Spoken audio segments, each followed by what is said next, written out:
Hey guys, how's everyone doing today? I hope good. I wanted to talk about a couple things and then I'm going to pull a few cards because I've had a few people tell me that they really enjoyed them. And especially a couple people asked me about these. I think I did this one night, like it was late and I was just kind of sitting in bed and I just did a quick video. So I will do that.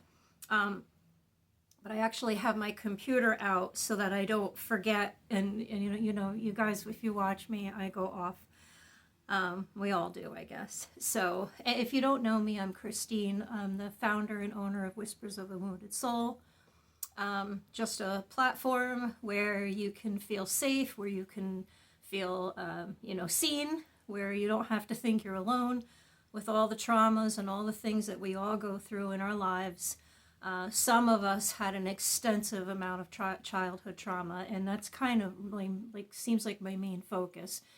And if you can start healing that childhood trauma that goes back decades, it'll help people who have trauma that maybe have, when they were an adult, they went through situations or things that caused trauma to them.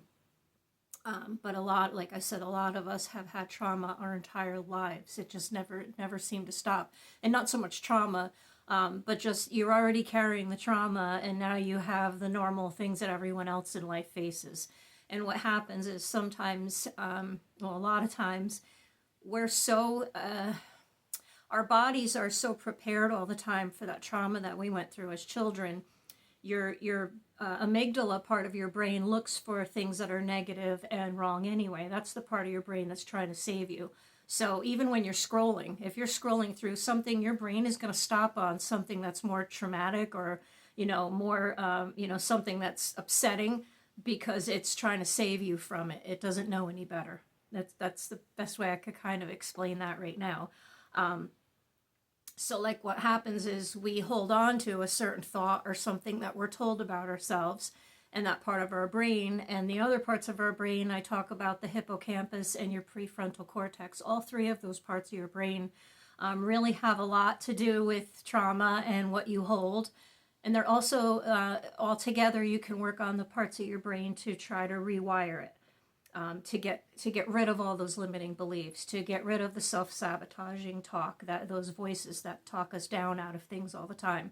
And that's kind of what I wanted to talk about. What people don't realize is that we're reacting to words. You're every day, no matter what we're going through, whatever happens to us, we're reacting to words. Something people said, something we heard on the news. Even if it's something that's affecting us, I mean, there's things going on in our world today that we can't deny. But we don't have to hold on to it and carry it with us all day long, because I say all the time, yesterday's gone, tomorrow's not promised, an hour from now is not guaranteed, and even a minute from now, we don't know from 1 minute to the next what's going to happen to us in our lives. There's things that we've all been through, death and everything, things that happen like that. In a snap, your whole life has changed. That's kind of what I talk about here, because when you grew up through a lifetime of just constant trauma and constant problems because of childhood, because your brain was wired while you were a child, and now when you grow up as a grown-up, you're not making the same decisions someone without all that trauma would make. We're just not. And a lot of times we walk around with that guilt from it because we see others in different situations. How come they're doing well, or how come they have this and I don't? I work hard too. All of those things. Those are all your limiting beliefs again, trying to compare yourself to somebody else. No two people's lives are alike. And it's even been proven that no two children's brains are even wired the same way. Your nervous system's different from every single person on the planet. Two children in the same household can grow up with different beliefs or different types of problems and issues, just because it depends on, when who was born first, what was going on in your family at that time. Sometimes firstborn children go through things that a second or thirdborn child doesn't deal with. This is a lot of the stuff I'm studying now, a lot of deep childhood and trauma type things, child psychology stuff with children and trauma. And then I'm going into the neurological part of it. How your brain when you're a child and your brain is developing and you're learning, you're also, it's being wired in trauma. So you're also learning to do all the things that a lot of us trauma survivors do. And if you're watching and you have trauma, you know exactly what I mean. You know, the reading the room and knowing how to read someone's mood, and, you know, just the way that we kind of, a lot of us turn into serious empaths. And, you know, some people take their problems and you know, take them out on other people. It's both sides. It just depends on the way you're wired. And, you know, maybe some of us might have I had grandparents and aunts and uncles that cared about me when my parents abandoned me. I was lucky to have them. So a lot of that could be, and they were really silly and goofy and crazy, a lot of alcoholics and a lot of, you know, dysfunction in both sides of my family. But they did their best with what they knew too. And so it's like, so yeah, you're carrying things sometimes from childhood. And then, you know, with me, I always talk about, everyone told me, you know, always how short I am. I got made fun of when I was a little girl for being short. Even my own family would tease me and say little comments to me about my height. They weren't trying to mean it in any way, but, you know, I was absorbing all of that. You know, I'm too short. I'm too short. I'm not enough. And then there's certain jobs and things, you know, I would say things when I was little and they'd be like, well, you can't do that. You're too short. I remember being a little girl and say I wanted to be a police officer. You're too short. You wouldn't be, you know, they already knew. I was already a tiny little thing. You know, I used to say I wanted to be a truck driver because back when I was a little girl, we had those commercials, you know, we can train you and everything and help you get your license to be a truck driver. And I had an uncle that drove a truck, so I wanted to do that. And they, again, would say, oh, you wouldn't even be able to reach the pedals. Well, when I started driving when I was 17, the one car that we had, the seat didn't go up far enough. It was a Ford Maverick. And my uncle actually put something on the, almost like blocks, like you would put on bicycles, which I had. Eating dinner, they had me sitting on a telephone book, which if you're, you know, not from the old days, that was where we had phone numbers and looked up pizzerias and different things. We had a phone book, but ours was kind of thick, you know, and I would sit on that. So just going back, you know, there's all the different things. So as I grew up, unfortunately, I carried that with me. So there were different situations and jobs and even places and things I didn't go to because I was embarrassed of my height. I carried that for my whole life. And I'm learning now that, you know, it doesn't matter. And I even say that now when someone wants to say something about my height, I'm like, okay, I'd rather be short than be an Amazon or something. I try to just, you know, throw it back, but that's not it either, you know, because now you're, you know, projecting, you know, what you're feeling on someone else. So it's just going back into my own head and saying, you know, yes, I'm short, but there's nothing I can do about it. I can't change that. There's nothing I can do about my height. I can wear heels, you know, I could do little things like that, but I can't change my height. So that's when you really have to start thinking, what the hell did I beat myself up my whole life for when there's nothing I can do about it? You know, people are mean, people are rude, people tease. You know, I've teased people. You know, I admit it. I've done it. I regret it and I feel bad. And there's times where still we will tease out of fun. But you have to realize that sometimes in someone's mind, even if you're kidding, they might not, in their head, they might be taking it in a wrong way because of their trauma, because how they were wired.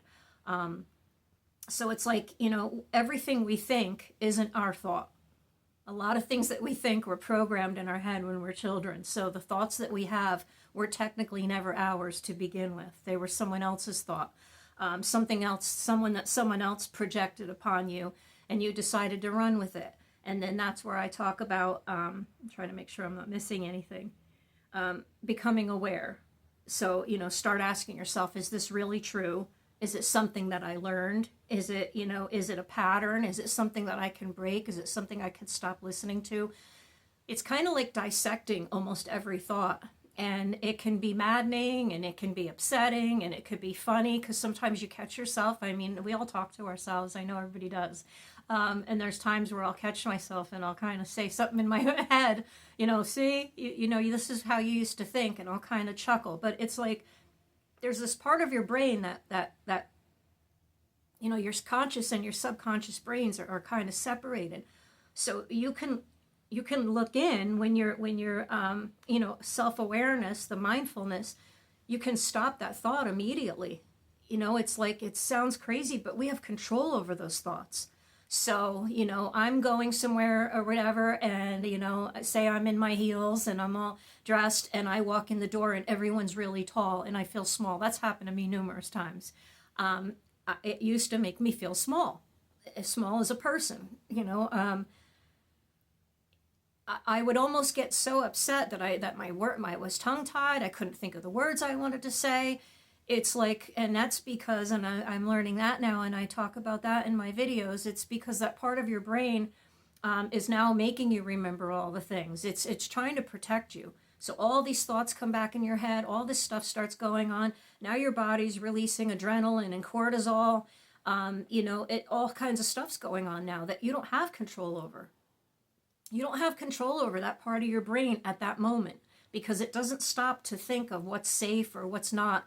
It just reacts. You know, we sense danger because your body and your subconscious remembered of how you felt before, or maybe a time that you got teased. So it's going to bring all of that back. By the time your heart is racing, you know, you can feel you starting to sweat. You can feel your stomach flutter. You know, you feel your shoulders tense. All those things that happen to you when that adrenaline and that cortisol get released, your brain and nervous system is bringing you back to that time. But once you have that self-awareness, that mindfulness that I talk about all the time, you can start to stop it immediately. And I'm still working on it because I still go through things. The other day I was going off to my grandson about something that didn't happen, and because he was asking me for something, and I got, you know, I'm like, well, I can't fix it, I can't do. And then he said, well, remember, everything happens for a reason. And then he said, why are you talking like that? Then I stopped. He stopped me. You know, and then that thought went in my head, and I'm like, oh my God, you know, I'm jumping all over him about something that I'm dealing with. And then that thing comes back in my head that I try to tell you, and that after a while is going to drive you nuts. But I'm like, okay, well, is this serving me? Is this helping me right now? Obviously not. I'm getting, you know, that snippy, and a lot of it is our hormones when you're in menopause too. So I have a little bit of a leeway there, but you know, I felt bad. I didn't need to snap at him over that. And it was, and that thought that was nagging at me is one of those ones I talk to you guys all the time about, that you have to release it. You have to let it go. You have to be aware of it. I wasn't for that moment. He had to remind me. So then, you know, then like I said, it hit, you know, what can I do about it right now? I can't. What if this is my last moment? An hour from now is not promised. Let me enjoy myself. And then him and I was showing him a funny video that I saw that was hilarious. And him and I sat there laughing together. The thought started to come back up again because it's not handled. I had to remind myself that stop, let it go. You know, let it go. You have to let it go. You did what you could. You can't do anything about it right now. Let it go. Because do you see what it was doing to me? It's interfering. My cat was trying to jump up on the bed with me earlier. She scratched me as I was trying to pick her up because she's getting old and she can't get up there herself now. And then the way she like jumped, I was all flustered. I don't want to live like that anymore. My entire life I was in fight or flight, flustered, in a hurry. Everything I did was rushing driving, rushing, trying to, you know, at the grocery store, fly. Everything was this hurry. And a lot of us with trauma deal with that. And it's like that we have to try to keep that mindfulness going to try to stop us so that we can live and actually live and be happy and enjoy life and not just exist to exist. You know, it's like, no wonder some people don't want to be here anymore. I was just there. I was there a few different times in my life where I literally was contemplating how I can get the hell out of here without hurting everyone else. Because I'd already seen what it does to the ones that are left behind. I've been through a lot of death. And it was like, how the hell can I get out of here? And then, so now I'm back at another doctor, or another psychiatrist or something, trying to fix myself so that I would want to be here. You know, I would try to force myself to be happy. Thankfully, I had that in me. I had that spark that always pulled me out, thank God. And then last year, when I went off the deep end, literally, I wanted out. I was done. I'm 58 years old. My birthday had just passed. I'm still here, making the same mistakes, feeling the same way, so depressed, so low. Absolutely hated myself. Hated the way I looked. Hated the way I sounded. Hated the way I walked. There's times where even today, the other day, not today, but still to this day, is what I was trying to say. The other day, I was walking into the store, and all of a sudden, I kind of started thinking about how I'm walking. How am I? Do I look weird when I'm walking? Am I walking okay? What the hell does it matter how I'm walking? I mean, come on. So it's like those thoughts keep gnawing at us. They never go away. But you have to learn to keep that mindfulness and stop it immediately, like I did as I was walking and I thought, come on, I'm walking, I'm standing up straight, I'm walking. I mean, come on, I'm not a model. I don't have to have a certain way. I mean, stop. So it's like our entire lives, we beat ourselves up every single day. And until you start to become mindful, you don't even realize you're doing it. And those are the thoughts that are creating your life. Those are the thoughts you're taking with you throughout the day. Those are the thoughts that are creating these emotions that you're taking out on others. Those thoughts are just like shit. They're just a bunch of shit and a bunch of crap. And you have to start, like I said, dissecting them. This thought that comes up that's always gnawing at me, this happened years ago. Why can't I let it go? Because you're not letting it go. Because you're not letting it go.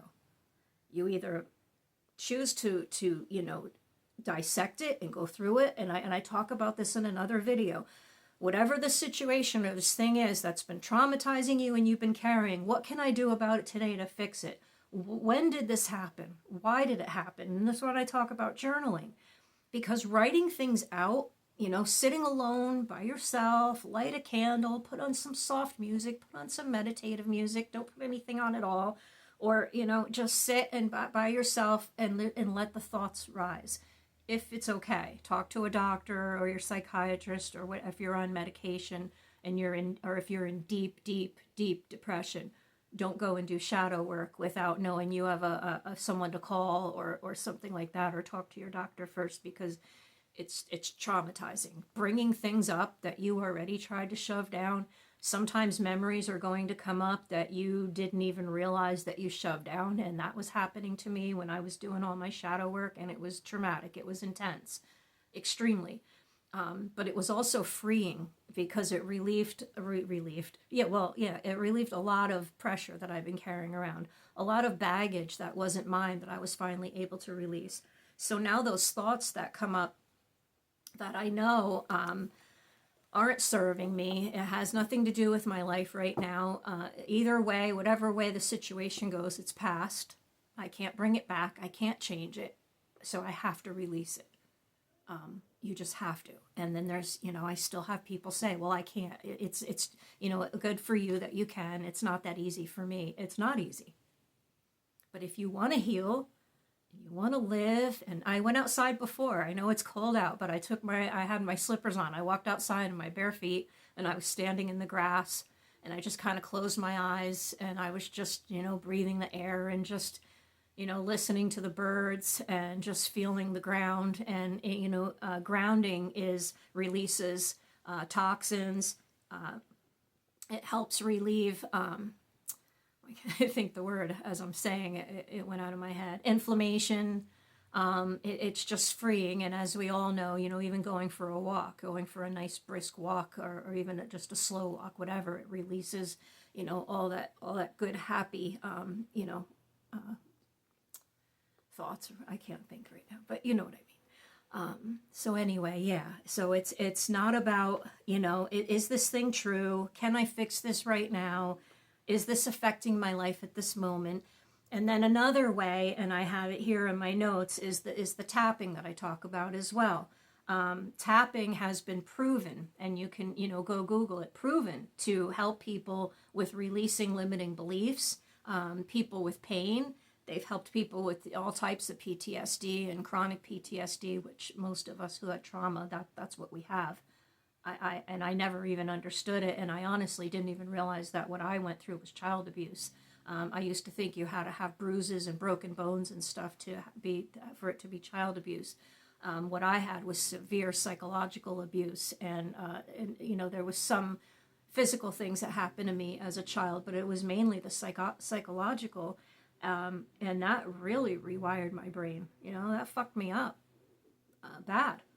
I made some wild decisions and done some fucking wild things in my life that I sit back now and I'm like, oh my God, I can't even picture myself there doing it. Some of it had to do with medications that the doctors had me on that sent me off the deep end. Two medications that I learned in pharmaceutical college years later, just, like 15 years ago. I learned about two of the medications that should never be mixed together. I remember when our teacher was talking about them. They can send someone in a manic psychosis. I was there. It did it to me. There's things, like I said in my books. I have my Turning Wounds into Wisdom I wrote, and then Whispers of Healing is a shadow work book, a journal for you. It's going to guide you through different things in your life. And ask you how you felt about it, how you handled it. And then I give you some space in certain parts. I wished I could have given you more, but while I was making the book, since I'm doing this myself, as I'm editing it, I don't know what it's going to look like till the book comes out. But here is, that shadow work companion book, and then Turning Wounds into Wisdom. I'm still writing a full memoir for those that might want to hear, because this is nothing compared to the traumas and the things that I've been through in my life. And I'm still here. Something, like I said, a spark always kept me here. And at that final moment last year when I really was going to give up, like I was saying, I'm 58 years old, nothing changed. I'm in the same boat. Nothing changed because I wasn't changing. I still sat in that same thought pattern. I still sat there. After a while, depression and that feeling start to become a safe zone for us because we're so used to being in it. I was comfortable being depressed. I knew that. I knew laying in bed and curling up, that felt good. And then I could ignore the world and just forget about everything. But no, you're not. You're either really driving yourself nuts because you're completely in your head with no way out, or you think there's no way out. There's just so many different things that can do to you, and then it's affecting your body. I had all kinds of issues with my liver and my kidneys and my gallbladder and everything, because all of that negative trauma and all of that anxiety and everything and all that stress is literally, killing you, and mentally, physically, and everything. It takes a toll on your body. And that's what it was doing to me last year. That's why I wrote the book, and that's why I wanted to share, because if anyone out there is feeling like they're just going to give up, there is no hope, it's never going to get better, I'm such and such an age, 30, 40, 50, 60, whatever, it's never going to get better. Well, no, it's not, because you just said it. You create what you say, what you speak, what you think. That's what you're creating. So if you're saying my life's never going to get better, I'm always here, and you're laying in that depression, you're going to stay there. If you really want to get out, tough love, get your ass up, look yourself in the mirror, tell yourself, I love you. You did the best you could with what you had. I forgive you. You're beautiful, you're smart, you're a good person. All these positive things. Stand there and tell yourself. And it sounds crazy, and at first it's a little weird, but after a while, it's overpowering all of the, I'm a piece of shit, I'm, picking my face and looking at this, and oh my God, look at this other wrinkle, and look at the gray hairs, and just stop doing that, because I talked about this, I think, in another video or on a post that I did.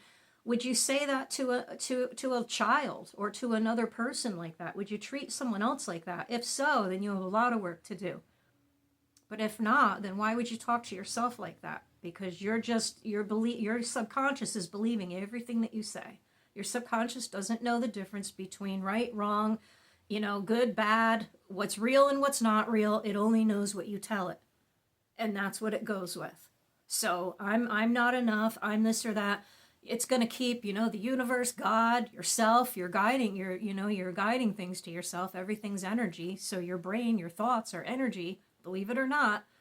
So again, the positive is going to bring in positive. Eventually, when you tell yourself that you forgive yourself, and you have to genuinely work on that, again, some journaling, some shadow work, But again, that's where my book came in, because I was like, I don't want anyone else to ever give up. And and in here, I'm raw. I mean, there's some parts where I'm describing situations and how it made me feel, because I don't just want to say, well, this happened to me when I was 5. What happened? What were the details? They're important, because if they happen to you as well, then you'll know I'm not alone. And if if you've had people tell you, well, you're an adult now, you're 18, you're 40, however, you need to get over it and move on. No. Yeah and no. You have to rewire all of those thoughts, and you have to get rid of all of the baggage and all the limiting beliefs that you're carrying with you. And then eventually you can let that go. It's always, memories and things are always going to be there. They're going to come up, but that's when that mindfulness comes in, and you have to, sorry, my nose is itching. You have to remind yourself that, you don't have to live in it. I handled that, or I can't fix that right now. I need to move on so that I'm happy and I can enjoy my family or my pet or whatever, So I just wanted to share that with you. And now I'll pull some cards. Sorry, I told you I get yapping, but I really feel like it's important, because I was I can't explain to you how there I was, how really there I was. I was done. There was nothing anymore. Nothing was getting better. Nothing was changing. If anything, things got worse. Things got way worse. And just in these past few months since Christmas, things have got even worse. Even worse than they were last year when I was ready to give up. And here I am smiling for the first time and genuinely happy, because I'm not shoving it down anymore. I'm releasing what I know that I can, and what's not serving me, I need to let it go right now. And you can still grieve and cry and stuff and have those moments, but you can't carry it around with you all day. I mean, you can. I'm not telling you can't, but if you want to live and you don't want to, I'm helping you learn how. So I'm going to ring my... Hold on. I know you might not getting it. There we go. And if you watch me before, I do that to kind of just clear the air. Clear the energy. And then we will ask our spirit guides, our ancestors, our guardian angels, whoever watches over us, what messages they have for us today. So I'm going to start with the star. Let's see. And if you don't like this kind of stuff, you can, scroll off here now or whatever, or turn the video off. Again, this isn't evil. I've talked before many times about oracle and tarot cards, and it depends on someone's intention. But nothing that I have, is anything evil. So I pulled the Princess of Cups. So let's see.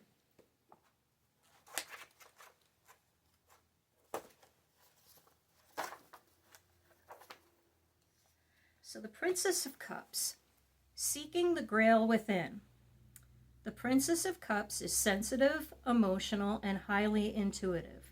She is dreamy with an exquisite imagination that comes from the realms of the unconscious.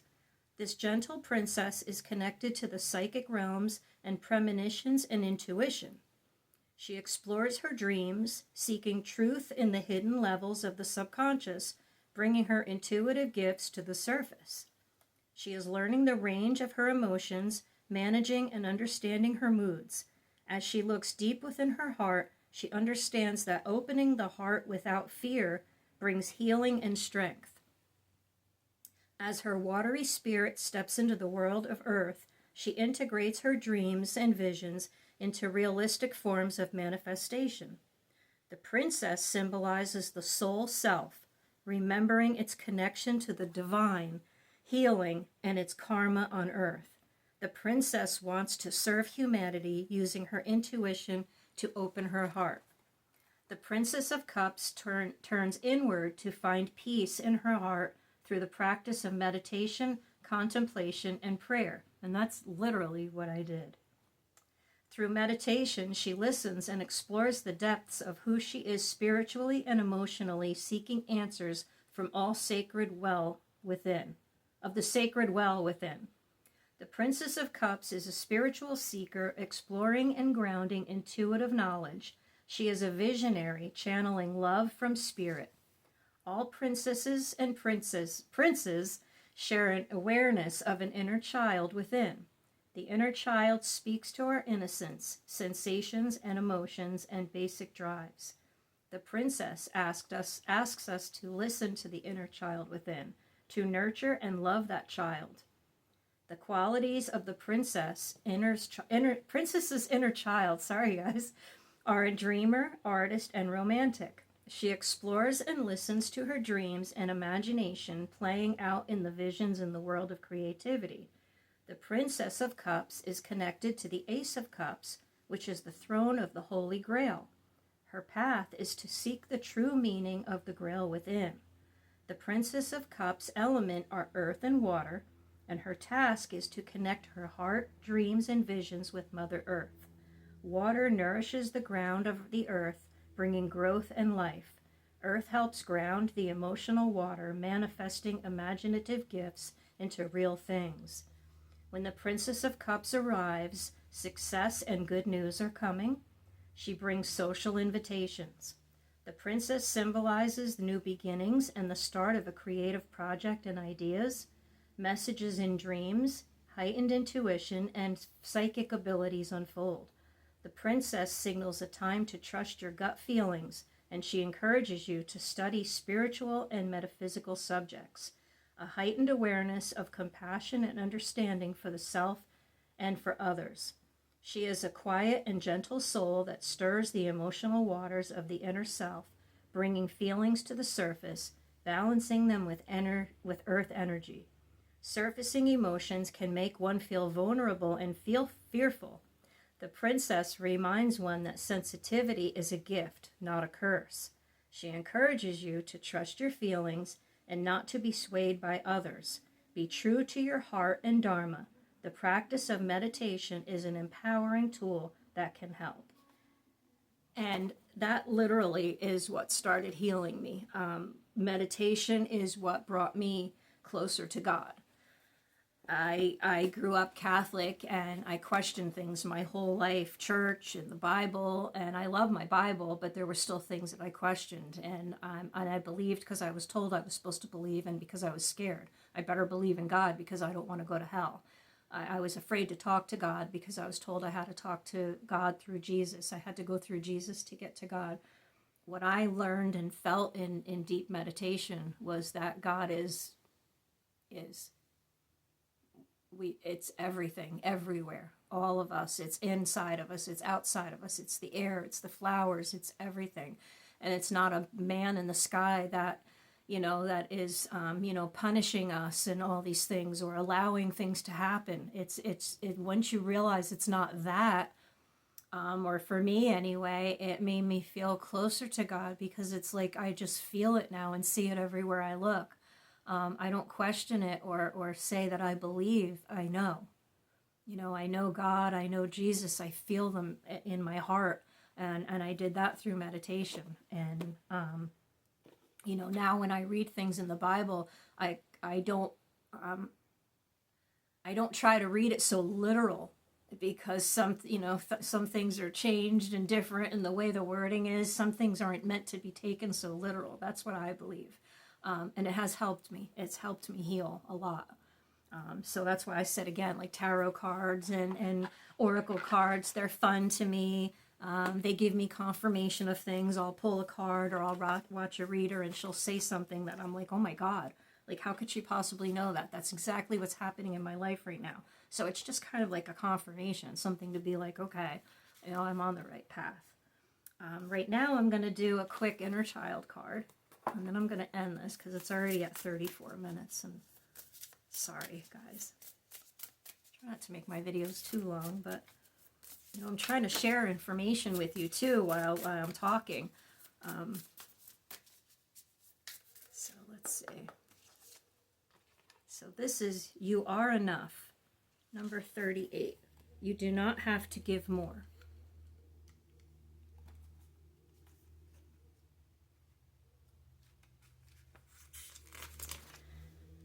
Giving ourselves is such a beautiful treasure to those who receive it, but sometimes we give more than we are able to until there is nothing left within. If you have pulled this card, then it might be time to ask yourself if you have given too much of yourself away. Take some time today to reflect on your relationship with giving by journaling your response to these questions. What motivates your desire to give? Does giving of yourself fulfill an empty place within you? Do feelings of unworthiness lead you to give? Do you feel safer when you are in a position of giving or sacrifice? How do you feel when you are not giving of yourself to others? And do you feel selfish? After you have written down your responses, take some time to review your answers. Is there a belief or a pattern that arises? If you have pinpointed a pattern or a belief around giving too much of yourself, now it might be a good time to address that with your inner child. Let your inner child know that it's okay to release the belief or the pattern that is leading you to give more of yourself than you actually can. And in all things, beloved, remember that you are enough right now, just as you are. Journal prompt: how does it feel to know that you are enough without having to give yourself away? So, sorry, I didn't realize there was such a glare in my glasses. But there you go. There's literally what I talk about. This is how I learned a lot of this. I took classes and courses and studied. I got certified in belief clearing and hypnosis, and not because I wanted certifications. I was trying to fix me. And while I'm learning how to fix me, I'm trying to share the things with you, the tools. Some of them I've had for decades. I'm sharing with you the things that actually work, the things that are helping me, the things that I know might help you. I don't have all the answers. I'm not the answer. I don't have it all together. My life is in a tower moment, I always say. My life is, I'm crawling out of it right now. But I'm crawling out with mindfulness, with making sure I don't jump into certain decisions like I used to, making sure I don't allow those thoughts to guide me anymore. Those thoughts that are not helping me. I don't allow them to guide me anymore. I stop them immediately. So let's pull one of the mindful oracles real quick. I just do. It's not easy, guys. It's not easy at all. And like I said, the thoughts are going to keep coming up.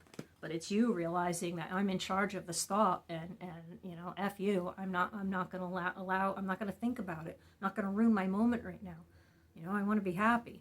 I want to enjoy this time. I don't want to think about this thought, and it takes a lot of work, but you can start to get rid of them, process them, and toss them, and you can research out there, research belief clearing. You can Google it, and you'll find people out there that are sharing these same things, and then you can also research the proof, the facts, so you can find out for yourself, how these things can happen and how your brain is wired. So anyway, this one is worth. So it says, you're being asked to honor your worth. It can be so easy to feel that we aren't good enough or worthy of happiness. This simply isn't the case. However, you are worthy and you have inherent value. It is time to cherish yourself and see your true worth. Boom. Come on, guys. See? I'm not just making this shit up. Like, this is real and it works. It really, really does. I've come a long, long way. I still have a long way to go, though. Trust me. I'm far from being fixed. Okay, see? So this one is just a little mindful meditation. Try a 4-minute meditation. Set a 4-minute alarm on your phone. Sit comfortably. Close your eyes and breathe naturally. If your mind starts to wander, bring it back to your breathing.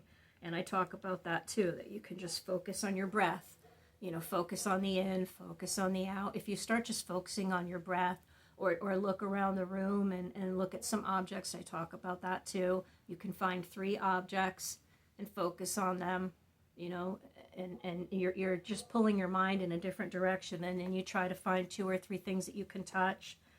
I have a hair tie here. You touch the hair tie, you focus on it.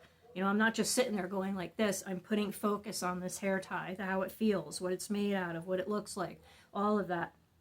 you know, and then you can start to put your mind on something else that makes you happy.